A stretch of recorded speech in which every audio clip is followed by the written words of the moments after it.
Olá, irmãos, é uma alegria, como disse o Cristóvão, para mim também, de estar aqui hoje partilhando um pouco desse assunto, né?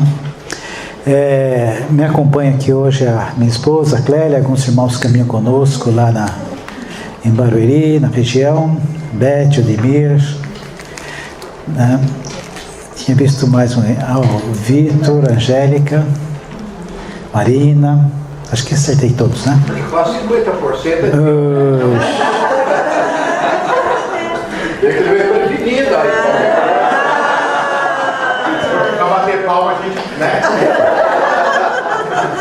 Se eu tiver que correr, não corro sozinho.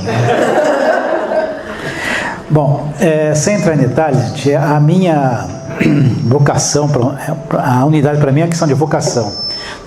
A minha história, a minha origem, de onde vim, o caminho que eu fiz, ainda antes de ter consciência disso, mas era a unidade, comunhão, a coisa passa por aí, né? Então isso facilita muito, né, a gente andar nisso, né?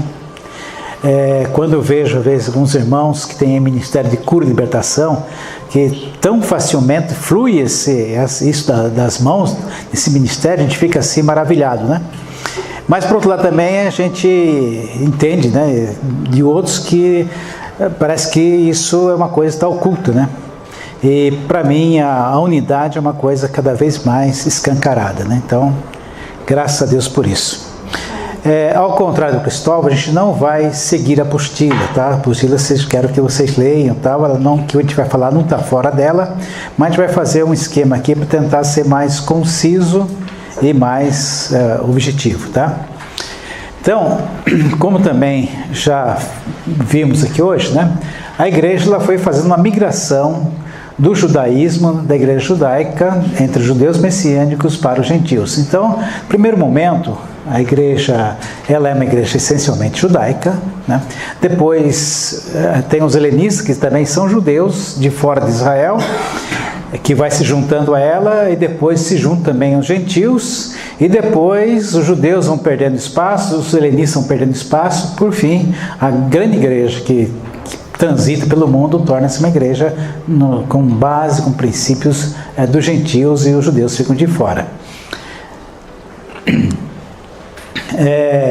Agora, no terceiro século, ao XVI, então essa igreja, de maneira geral, se consolida com base em Roma, né?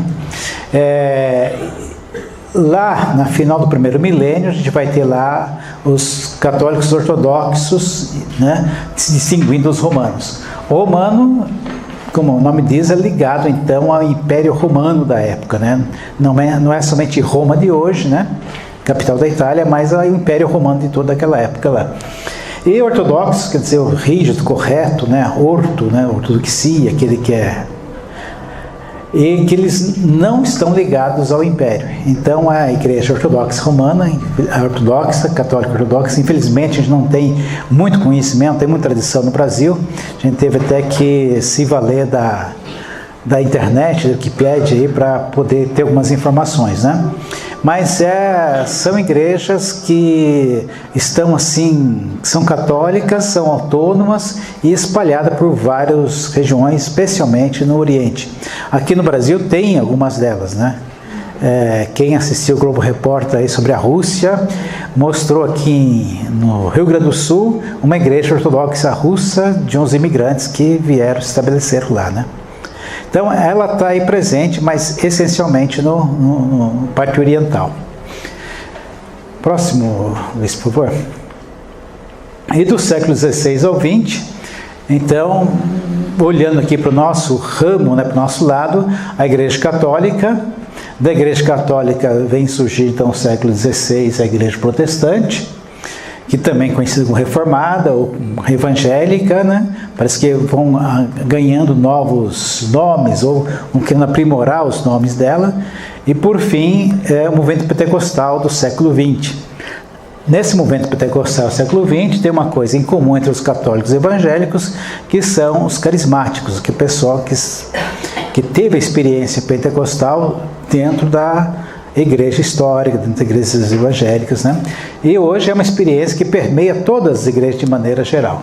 E por último, acho que partir, digamos, de 67 para cá, com mais cristalizando cada vez mais, os judeus messiânicos, né, que são judeus crentes no Messias, Yeshua, Yamashia, o nosso Jesus Cristo. E houveram também alguns reformadores internos que não têm um destaque tal, porque eles ficaram mais discretos dentro da situação, né? E histórias nós conhecemos também, que é bastante comum. São Francisco de Assis, na Itália, no século XI, São João da Cruz, na Espanha, no século XVI, ele foi praticamente pós-reforma, mas contemporâneo, na mesma época, né?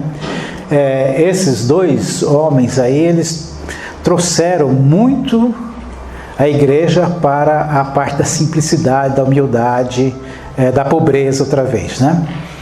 E por fim, Helena Guerra é uma pessoa que foi uma intercessora, quem chamou atenção para a pessoa do Espírito Santo, né? Isso no começo do século XIX, século XX, do século XX para o século XIX, desculpe, do XIX para o XX.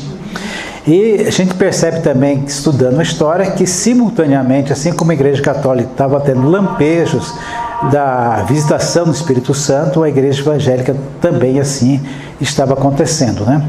Já na primeira década aparece lá a Rua Azusa e assim por diante.